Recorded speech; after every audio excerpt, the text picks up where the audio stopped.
这里是五哥在泰国芭提雅的养老生活频道。今天帮客户朋友再来看一套房，在菜市场的老公寓啊 ，Majestic， 距离海边大概800米，双条车大概400米，楼下就是泳池，超大的花园。先看一套芭提雅中天海边800米啊，菜市场这个老公寓，中天的核心生活区。菜市场对面这个老公寓啊，是一个加阳台30平米左右啊，30平米一大开间，但是是全新装修啊，只是有些灰啊，没住人。装修完了就是瓷砖都是60乘60大瓷砖啊，这个梁有3.3米高，一点没压力。空房带一个空调的空房，卫生间都是重新装修过的啊，墙壁都粉刷过了，墙壁都刷得很白的，看到没有？很高啊。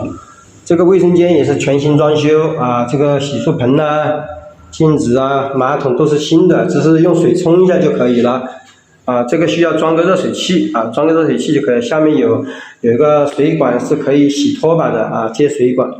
然后右边这个衣柜是比较破了，可以把它换掉啊。衣柜这个衣柜比较破了，把它换掉。泰国衣柜就3000多泰铢一个，换个衣柜就可以了。插座都做好了啊，阳台是个5米长乘1米2、1米3宽的一个阳台啊，这边放床非常好，这个户型非常方正啊，关键价格非常美丽啊，窗帘盒都有了，要买个窗帘盒有了，有窗帘杆啊，窗帘杆都有的，窗帘杆没有啊，就窗帘盒。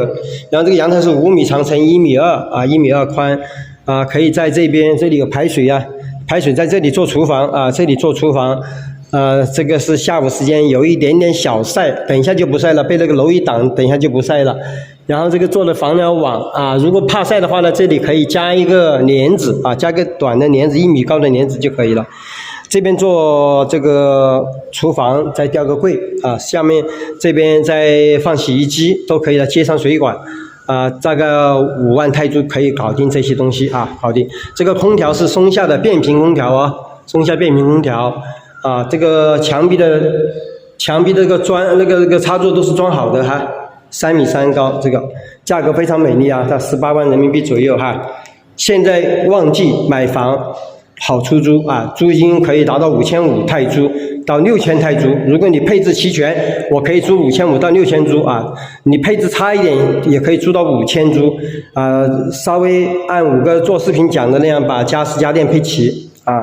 大概在5万泰铢可以全部配齐，包括厨房，那么这个租个5500泰铢啊，回报率都有1200人民币啊，这个回报率才18万的房子可以，就回报率很高，能达到6个点啊，能达到6个点，物业费1年也就6800铢，7000铢啊，抓紧时间啊，这个是陪读养老都最佳的啊，空房子它全新装修的，洗干净以后自己买上新的家具家电更容易出租。那些泰国人的那种破破烂烂的房子，你买的后要花的钱更多。在泰国丢家具还要给钱给别人，空房子你自己买新的沙发、新的家具更容易出租啊！关注五哥啊，这个房子要下手快。